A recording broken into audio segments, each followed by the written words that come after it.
Mercado Ético volta conversando com o professor Evandro Ouriques. Professor, tem uma coisa que você comentou que me deixou extremamente interessada. Tudo que você está dizendo, para todos nós, é muito novo, mas ao mesmo tempo é aquele novo que, à medida que você vai colocando, coloca o chamado ovo de Colombo sobre a mesa, né? Você fala, puxa, então era isso que eu sentia, né? E não conseguia verbalizar. Por exemplo, essa coisa de que todos nós somos telejornais, né? Por quê? Porque o tempo todo a gente vai editando a realidade que nos cerca, né? Ou a percepção da realidade, né? Então a gente tem uma leitura e a gente vai dizendo, disseminando ou arquivando conforme pressupostos pessoais, culturais, história de vida, ambiente em que nós estamos imersos e assim por diante, não é? Então, eu me lembro que a primeira vez que eu li que o pensamento não está restrito à caixa craniana, isso faz vários anos que eu li um artigo sobre isso, um artigo sobre física mesmo, sobre física pura. E eu fiquei impressionada, né? Falei, puxa, é por isso que o pessoal fala tanto da força do pensamento, né? E a física provou isso, né? Quer dizer, o pensamento não está acontecendo aqui, ele está sendo emitido através do nosso cérebro para algum ponto do universo.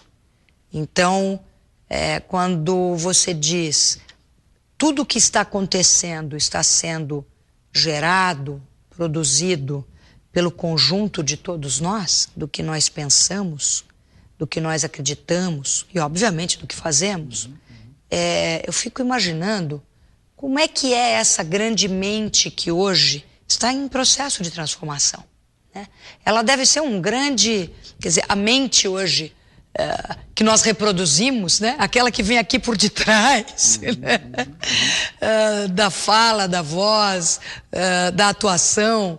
Essa mente coletiva e individual, o que hoje predomina nela, professor?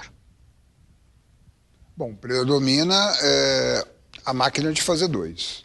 Ou seja, nós estamos... O que funda a economia psíquica pós-moderna é uma herança, né, de entendermos as coisas dualmente. Cultura e natureza, homem e mulher, rico e pobre, feliz e infeliz. Ou seja, a teoria do win-win, por exemplo, é muito complexa.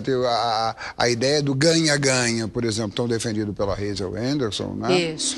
Ela é muito difícil de compreender, por exemplo, porque recentemente... O seminário Sustentável 2007 do Conselho Brasileiro de Desenvolvimento Sustentável, o CBEDS, né? A pergunta que orientava o encontro era lucro ou sustentabilidade. É de novo, quer dizer, como se não fosse possível. Isso, quando em verdade o lucro é a sustentabilidade. Mas claro, que essa ideia de que a empresa, a missão da empresa, o objetivo da empresa é o lucro financeiro, essa é uma ideia que tem no mínimo 2 séculos, né, professor? Quer dizer, a visão de que o lucro hoje é o que a gente chama do lucro triplo, né? Quer dizer, o lucro financeiro, que também precisa ser resultado positivo para o ser humano e para o planeta, em todas as suas formas de vida. Quer dizer, isso que hoje, no mundo acadêmico, se chama de triple bottom line, né? Quer dizer, o resultado triplo, ele já está comprovado hoje. Quer dizer, na situação planetária que nós estamos vivendo, na situação socioambiental, nós não temos como continuar vivos, nós empresa, nós pessoas físicas, não importa, nós sociedade, se não for operando na visão do resultado triplo, né? Então, como é que eu posso separar ou dinheiro ou sustentabilidade? Eu farei o que com o meu dinheiro, eu não existindo mais e o planeta não existindo mais? Não é verdade? Então, eu fico pensando assim, quando a gente fala de gestão da mente sustentável, nós estamos falando, primeiro, que tudo e todos somos um só. Não há separação. E segundo, nós estamos falando então do quarto bottom line. Exato. Ou seja, o resultado para a consciência geral. Isso. Quando eu apresentei pela primeira vez a proposta do quarto bottom line na Conferência Internacional do Ethos em 2005, foi exatamente nesse sentido. Ou seja, esse modelo, né, de 3 bottom lines, né, que não consegue gerar sustentabilidade, qual era a falta? O que estava faltando nele, no meu entender? Na minha percepção, o que está faltando é que nós precisamos gestar os nossos próprios arranjos produtivos, locais. Mentais. Ou seja, o arranjo produtivo mais local de todos, para mim, são os mentais. Claro. É a edição que eu faço dos meus pensamentos, dos meus afetos e das minhas percepções. Então, nesse sentido, é que há eu me lembro de Gandhi, por exemplo, e as propostas de desobediência civil. Isso. Certo? Que, inclusive, eu escrevi um longo artigo uns 2 anos atrás sobre desobediência civil mental.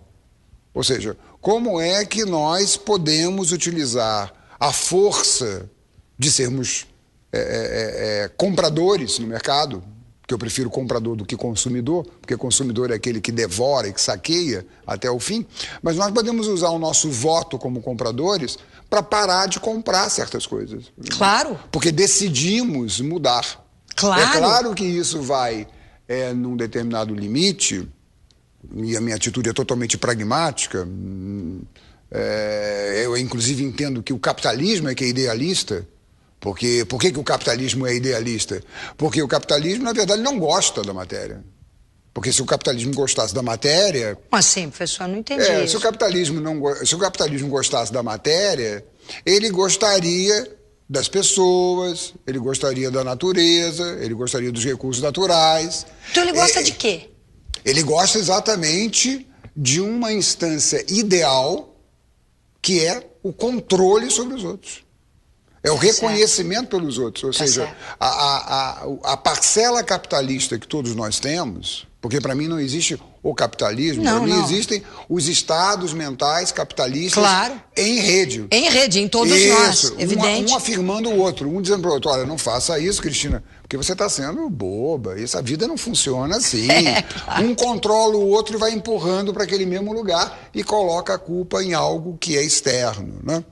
Ou seja, quando nós conseguimos dominar em nós, né, o nosso espírito de querer suprimir o outro, de querer ser mais importante do que o outro, de invejar o outro, de esquecer que cada um de nós tem, como numa floresta, um lugar e uma identidade absolutamente únicas, porque numa floresta a gente não vê uma grama encostada no canto deprimida porque não é um carvalho. Claro, certo? Claro. Então, como é que nós podemos reduzir, e nisso a mídia tem uma responsabilidade muito grande, assim como a educação, como é que nós podemos reduzir todos os seres humanos a um padrão apenas de felicidade? Eu costumo dizer que os seres humanos nascem devendo R$1 milhão cada um.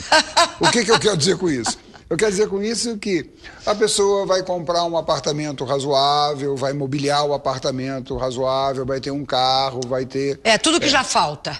Tudo aquilo que ele...